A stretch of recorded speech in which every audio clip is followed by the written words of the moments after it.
10월 27일 화요일입니다. 새벽 예배 드리십니다. 우리 다 함께 사도신경으로 신앙 고백을 합니다. 나는 전능하신 아버지 하나님, 천지의 창조주를 믿습니다. 나는 그의 유일하신 아들, 우리 주 예수 그리스도를 믿습니다.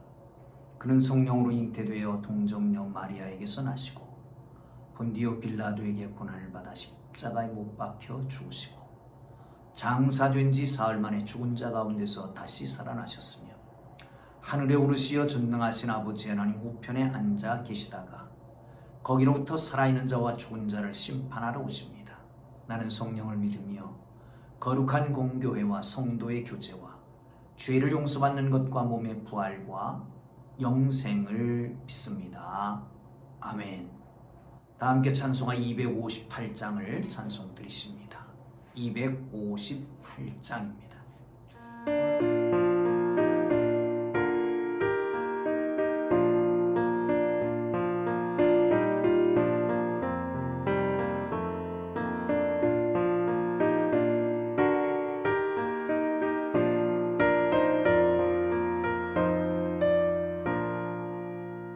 샘물과 같은 보혈은 주님의 피로다.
주실 기록된 하나님 말씀 시편 18편 20절에서 30절까지 말씀 봅니다.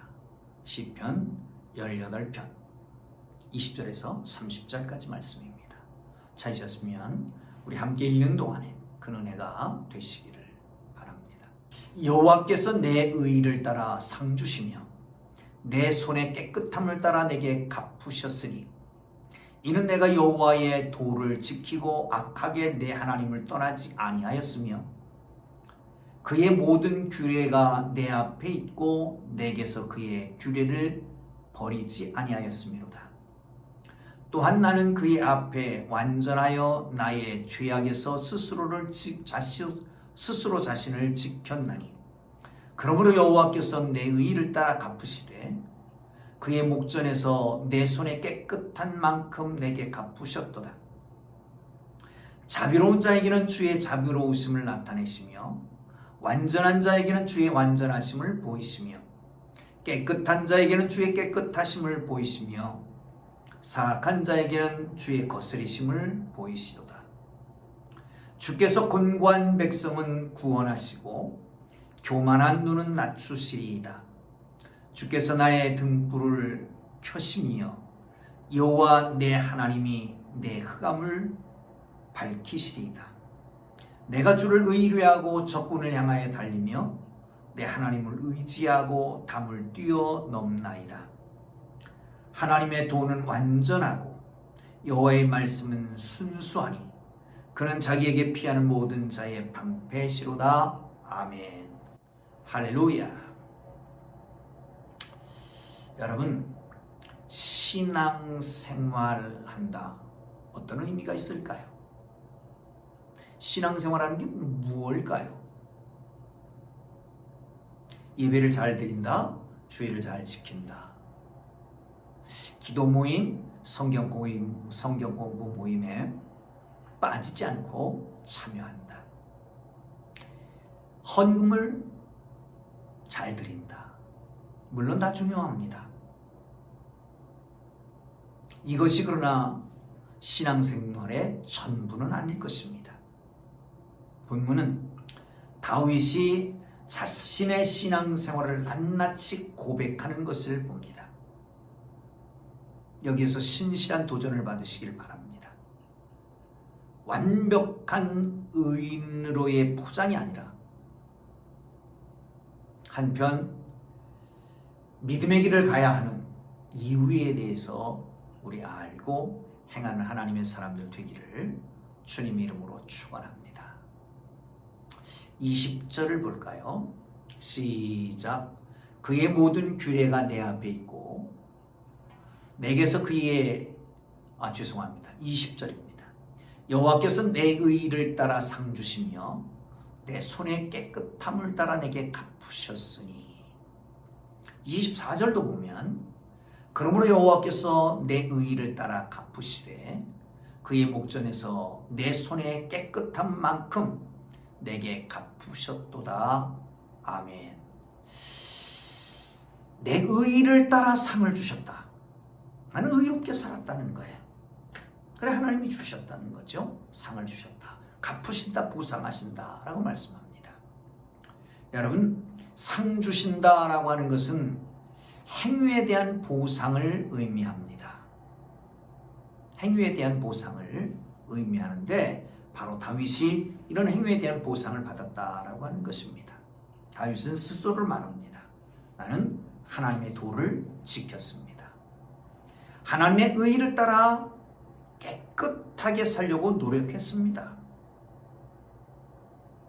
하나님, 내 중심을 보시는 하나님 아니십니까? 살피시고 내게 보상해 주실 줄 믿습니다. 갚아 주실 줄 믿습니다. 그런데 원수는 부당하게 다윗에게 다가와서 고발하고 공격합니다. 억울했을 것입니다. 마음이 아팠을 것입니다. 물론 하나님 앞에 완전 무결한 사람은 없습니다. 다윗도 완전 무결하다라고 하는 것은 아닙니다. 그러나 다윗의 중심은 하나님을 향해 있고 하나님의 말씀을 자기 앞에 두고 순종하는 삶을 살아갔습니다. 말씀을 자기 앞에 두었다라고 하는 말씀은 뭘까요? 가까이 두었다는 겁니다. 그리고 삶의 그 양식이라고 할게요. 삶의 양식. 또한 가치 판단 기준을 하나님의 말씀에 두고 산다는 거죠. 하나님의 말씀을 가까이 두고 윤리를 가까이 두고 내가 무엇을 판단하든지 말씀의 근거로 판단하고 그리고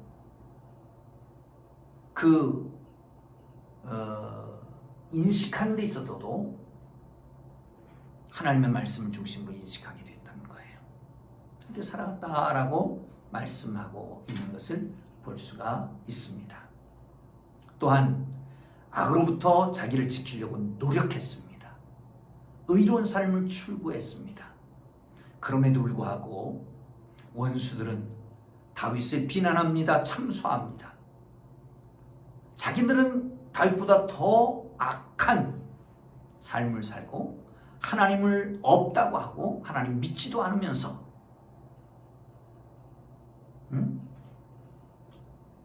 그러면서 다윗을 참소하고 판단하고 고발하고 그랬던 것이죠. 그러나 하나님은 다윗을 인정해 주십니다. 하나님이 다윗의 믿음, 순종, 칭찬해 주시는 것을 볼 수 있습니다. 상을 주십니다. 갚아주십니다. 이것은 다윗에게 큰 위로가 되었을 것입니다. 사랑하는 성도 여러분, 성도들이 가는 길이 꽃길이 아닙니다. 언제나 꽃길은 아닙니다.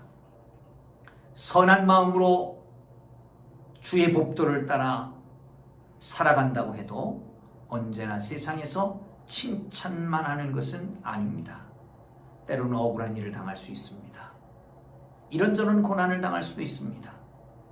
그러나 하나님이 모두를 알고 계시는 것을 믿으시기를 축원합니다. 다 알고 계십니다. 그러므로 여러분, 하나님을 바라보고 지금까지 왔던 대로, 아니 이제부터라도 하나님의 말씀을 가까이 두고 말씀을 지키며 의롭게 사는 연습을 하는 하나님의 사람들 되기를 주님의 이름으로 축복합니다. 하나님은 공의의 하나님이십니다.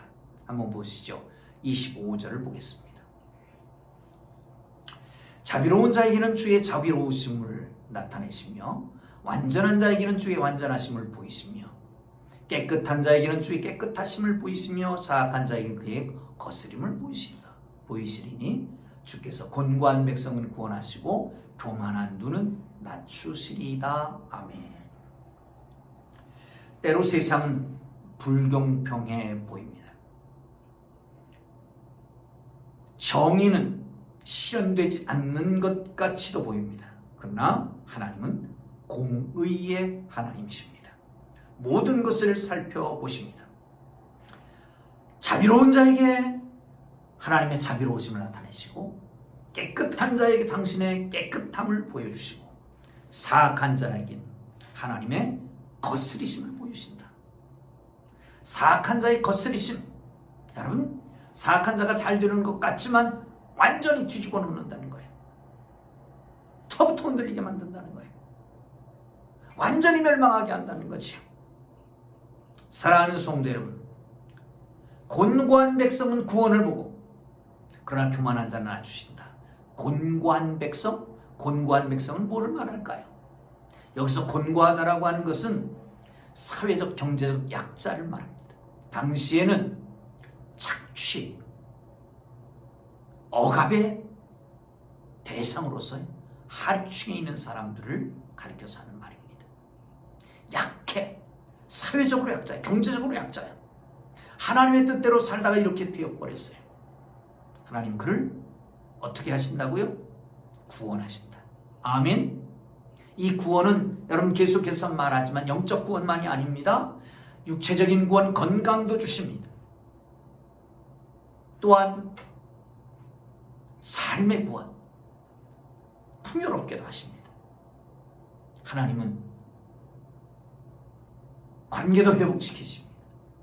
이 하나님의 구원이 약자들에게 나타나는 것이죠. 여기 말하는 대로 곤고한 자는 하나님이 구원을 하실 것입니다. 사랑하는 성도 여러분, 하나님 틀림없이 갚으십니다. 보상하십니다.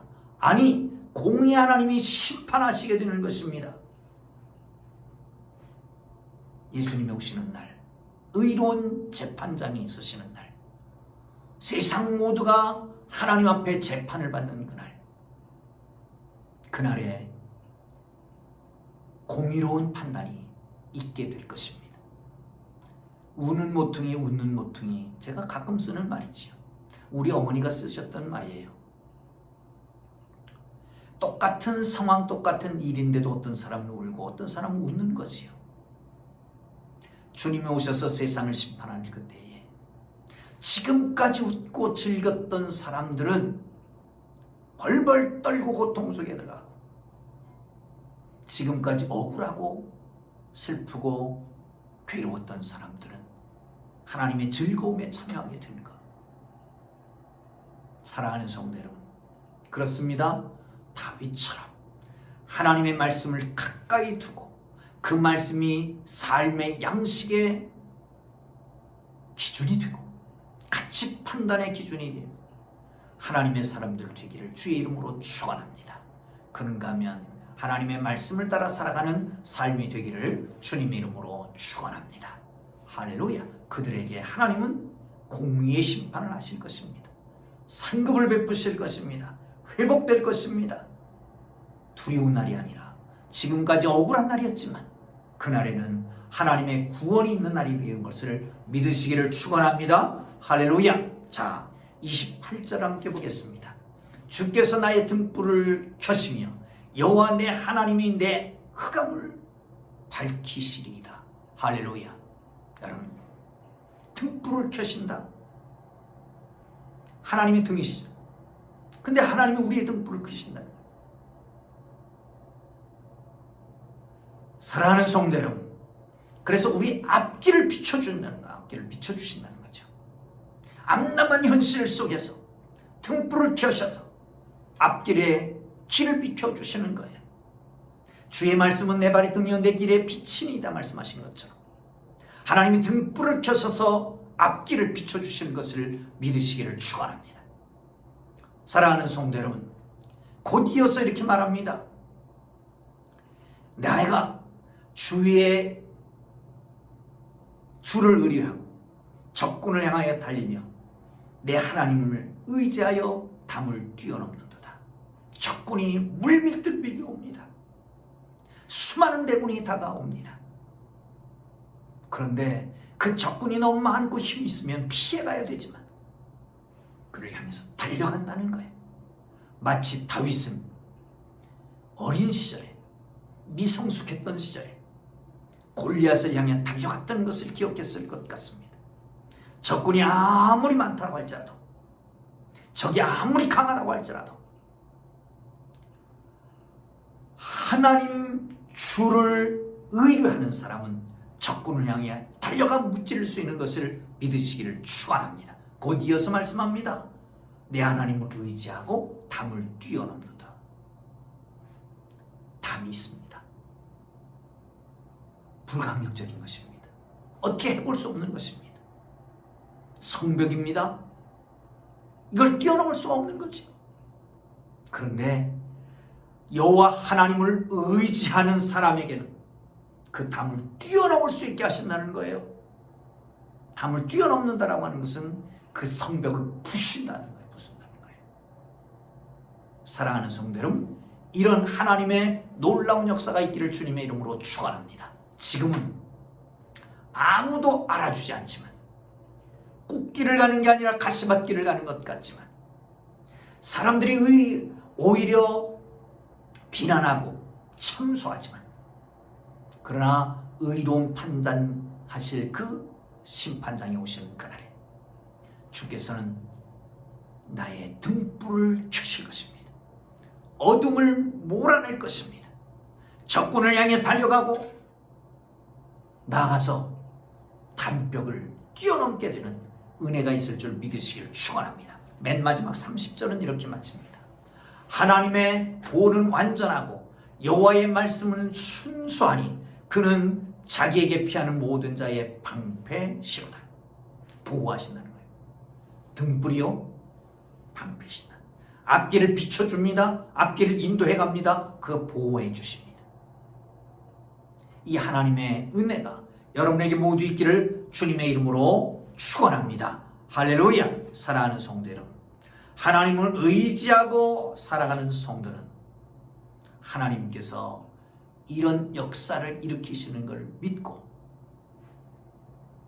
예배만 달랑 참여하는 게 아니라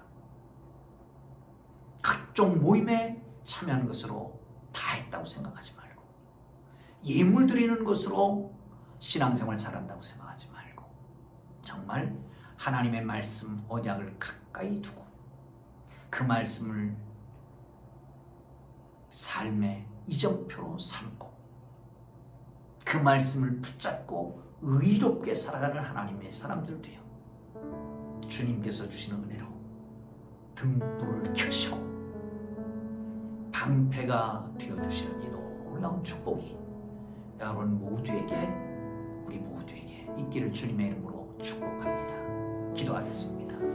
이제는 우리 구주 예수 그리스도의 은혜와 하나님 아버지의 극진하신 사랑하심과 성령님의 감화 감동 위로 인도 역사 교통하심이 하나님의 보상과 갚으심, 하나님의 의로운 심판, 거기에 따른 온전한 신앙 고백을 하고 나가기를 원하는 주의 사랑하는 백성들 머리 위에 이제로부터 영원토록 함께 계시기를 간절히 축원하옵나이다. 아멘. 주님 부르고 기도합니다. 주여 주여 주여.